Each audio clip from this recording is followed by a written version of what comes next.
Hello, I'm Kevin, otherwise known as Form BX257, and this is a quick highlight on the various snake armors that were made for the G.I. Joe line. This is the 1983 version. Some people call this the white snake armor. And it's an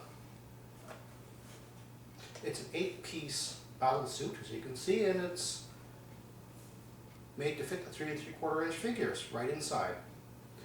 It was never marketed as such, but it's actually 2 toys in one. You can use it as the battle armor, or you can put a small stand inside, which allowed the snake to actually form without a figure inside, and you could use it as a robot, which is actually the way the Sunbow cartoon utilized it originally in 1983 and 1984. Okay, now here is a close-up of the box. I'll turn this around for you. This is obviously a Canadian version of the box. The only addition is really just the French text. This was sold in 1983 at first, and also reissued in exactly the same form in 1984. And here is the figure loose, and assembled with the stand that I mentioned earlier included in here. You can see these are the extra hands.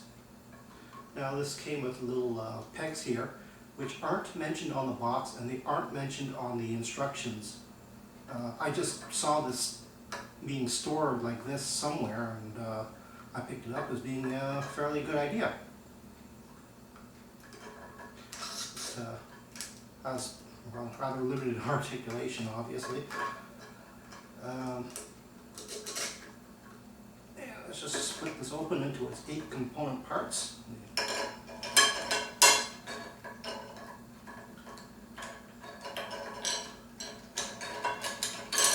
And here's the stand, which held the 2 legs and some of the body up here.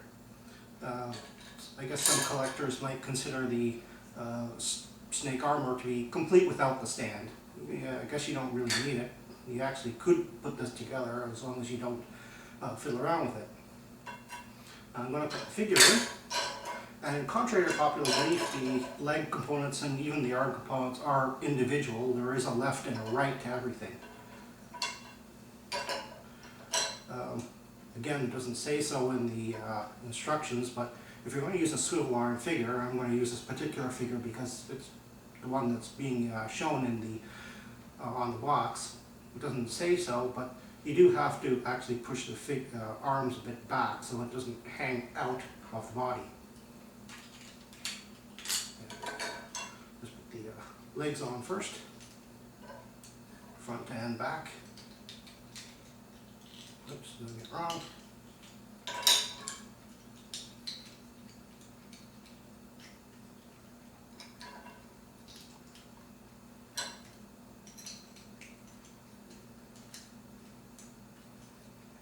Push the arms back kind of like this. If you have a swivel arm figure, I don't think this would really matter. Unfortunately, it does for this guy.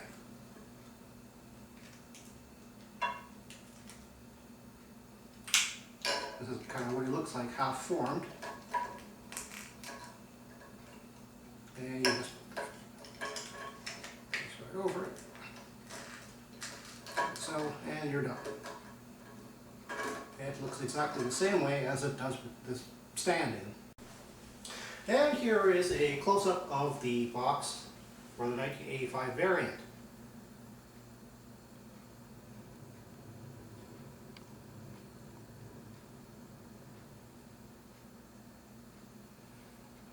Except for the color and the new figure as the example rider, there's no real difference between the the original, or this one. Side-by-side view of the two together.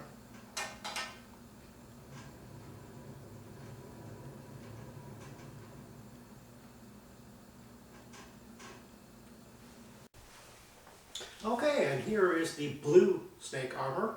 As you can see, it's pretty much exactly the same mold as the original, the same armaments.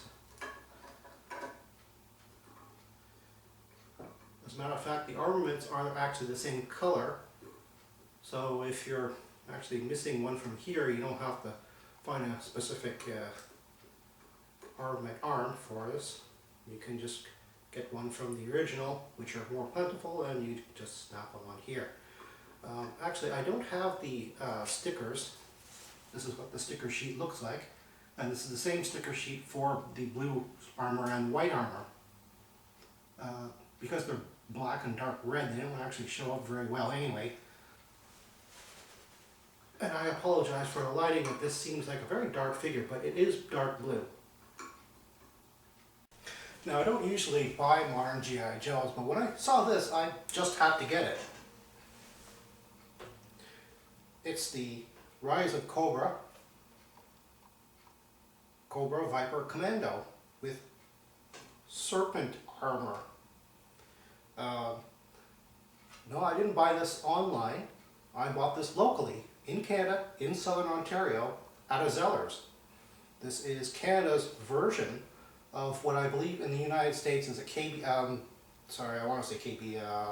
Target exclusive. They're not being marketed as exclusives here, I don't think, but they are in very limited numbers here, so I guess if you find it, you're going to have to buy it quickly. And here is a close-up of the box. As you can see, it has a trilingual, English, French, and Spanish. Let's see. Look around with the box.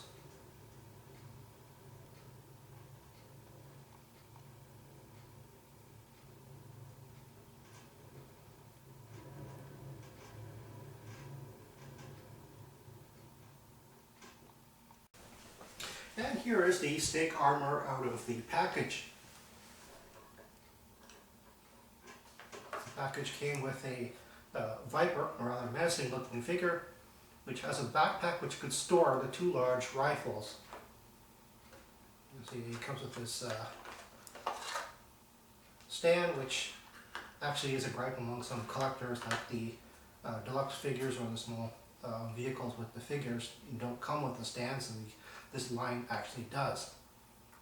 And the Serpent Armor comes with these two extra hands there.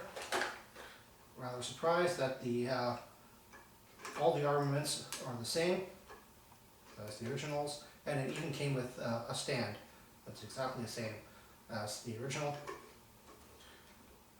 The silver is actually painted detail, as well as the red visor. That's a painted detail rather than the stickers that I just applied. It didn't come with any of the stickers. You have to put that on yourself.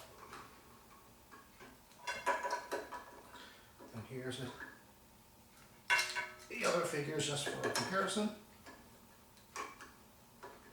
Again, yeah, they're relatively the same. There's no molding change or anything. It's exactly the same. The hands, however, the hand armaments, however, on this guy are actually black. They're not the dark gray of the originals. They're also a much harder plastic. They're very easy to go on, but they're definitely, it's definitely a slightly different, a slight difference to the mold, I would say. They look exactly the same from a distance. If you notice, out of the extremely few stickers that this guy had, they put a 6 on there, which is, I guess, the fleet number or whatever. A nice little homage to the original. I like that.